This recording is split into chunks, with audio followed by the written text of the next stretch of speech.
Hello, writers. Come write with me. My name is Michaela Greenwood. I create worlds for mind adventures. Welcome to my channel, Write with Michaela. Don't forget to like and subscribe and hit the bell so you can go on this journey with me.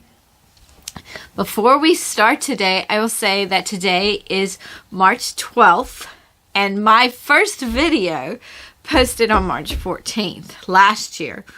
So Thursday will be my 1-year anniversary. I want to thank all of my viewers for being with me during the year. I appreciate you and I look forward to our second year together. Now, like I said, today is Tuesday, and today we are going to discuss the terms temerity and prudence. Temerity is excessive confidence or boldness. Some synonyms are audacity, cheek, chutzpah, effrontery, gall, hardihood, and nerve. If we want to split a few hairs, idiom alert, we could say that temerity suggests boldness arising from rashness and contempt of danger, while audacity implies a disregard of restraints commonly imposed by convention or prudence, which is our next term.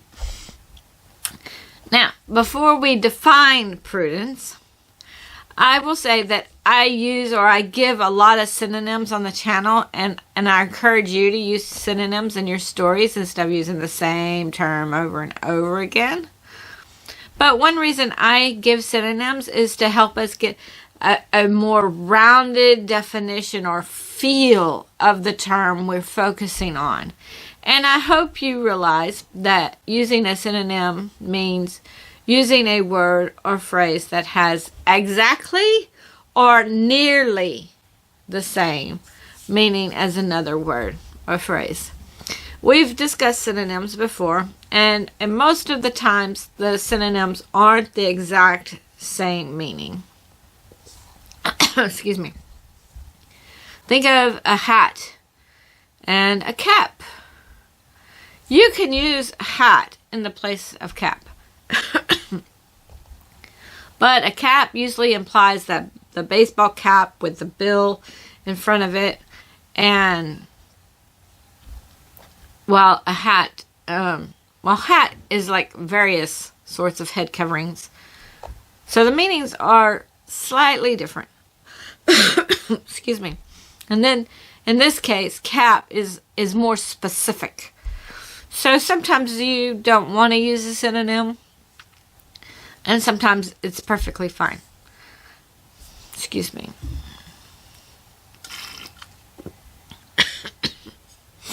Now, back to temerity.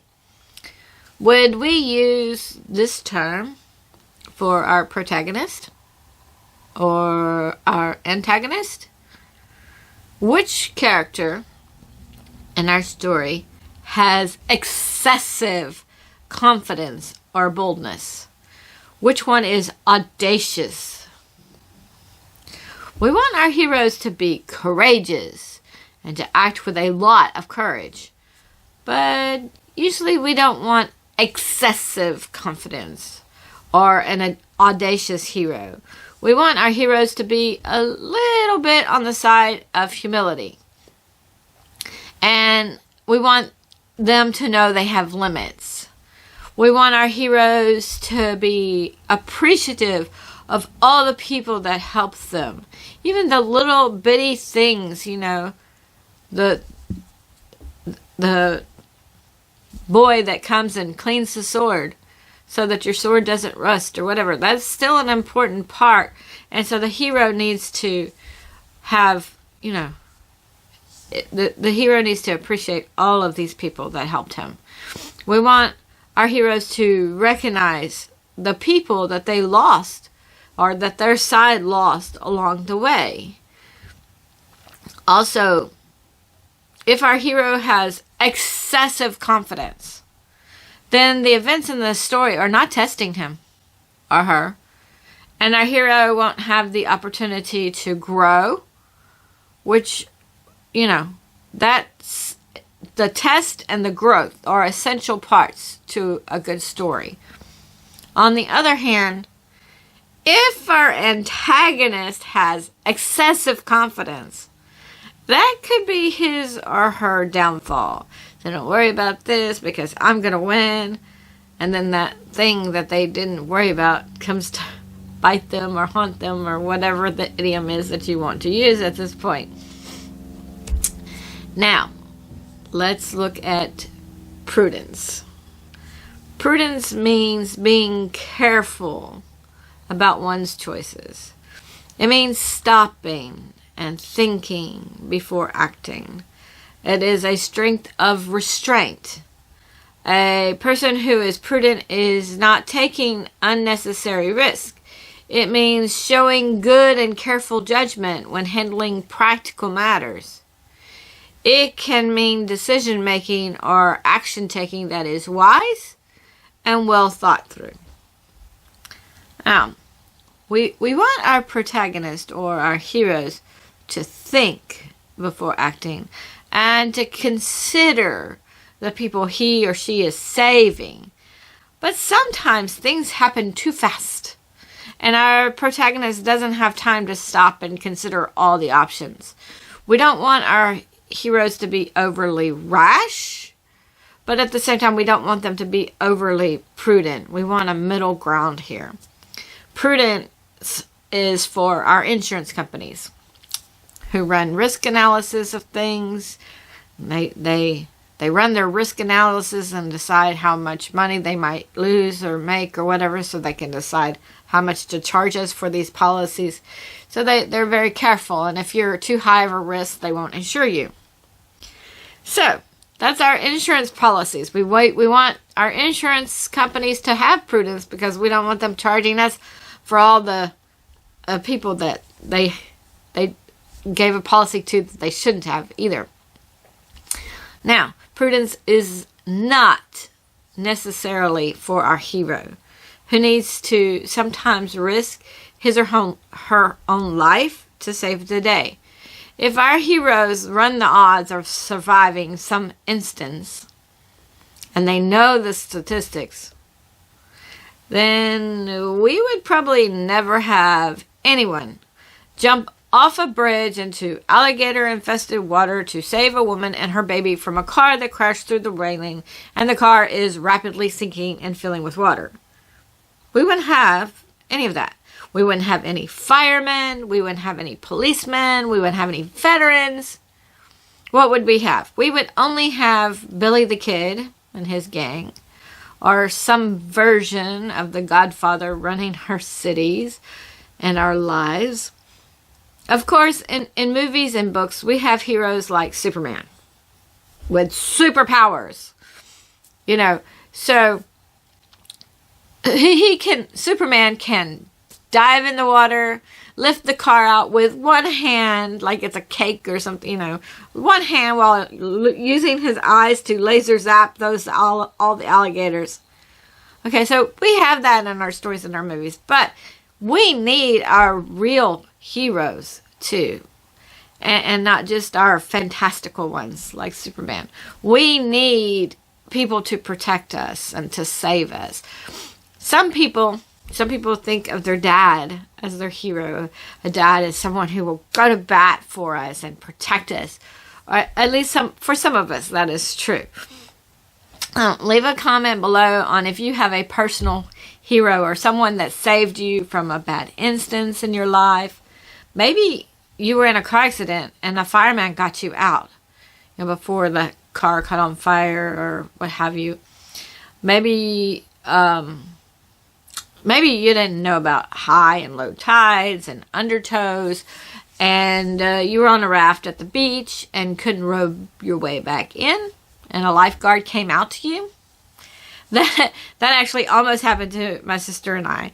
We floated out on the raft, and normally what happened was the raft would get pushed in by the waves, and we'd get back to shore. It was a fun little ride. Well, this time we went out, and we weren't making it back to shore. We looked, and the shore seemed farther away than it was closer. So we rowed and rowed back as much as we could. And you take a break, but then, you're pushing back. So we rowed, and we weren't strong enough to make it back, at least not quickly or easily. It took a lot of strength and effort. When we finally made it back to shore, the lifeguard checked on us and told us he had been watching us, and he almost called a boat for us. And then he told us what was going on with the water, the ocean water that day, to explain why the ocean current kept pushing us back out farther in the ocean instead of being able to ride the waves to shore, which was what happened every time prior to that day. So, while we had no hero to rescue us that day, it was very comforting to know that someone was watching to make sure we made it back to shore. And also, allowing us to struggle for over an hour helped me to remember the lesson. So, I may not remember all the lifeguards said, but I'll certainly look up things before I take a raft out on the beach again, and not necessarily expect the waves to push me back to the shore. So that was something I didn't know. I was probably a young adult, probably 20, maybe 18 to 20, somewhere in there. And I didn't know that the water could push you back into the ocean. It's something I didn't know. There are all kinds of things in life where we don't know something, or we don't pay attention to things, and someone comes along and saves us, sometimes from ourselves. So leave a comment below with a personal hero or what circumstance someone saved you from.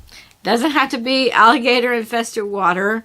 It could be something simple like my sister and I we were washing out to the ocean, and we had a hard time getting back. We had somebody watching for us. Join me Friday for Eleni's Pride, Breaking Point, Chapter 9, Browser's Escape. Join me Tuesday for another writing prompt with our cave. So go find that, pull it out.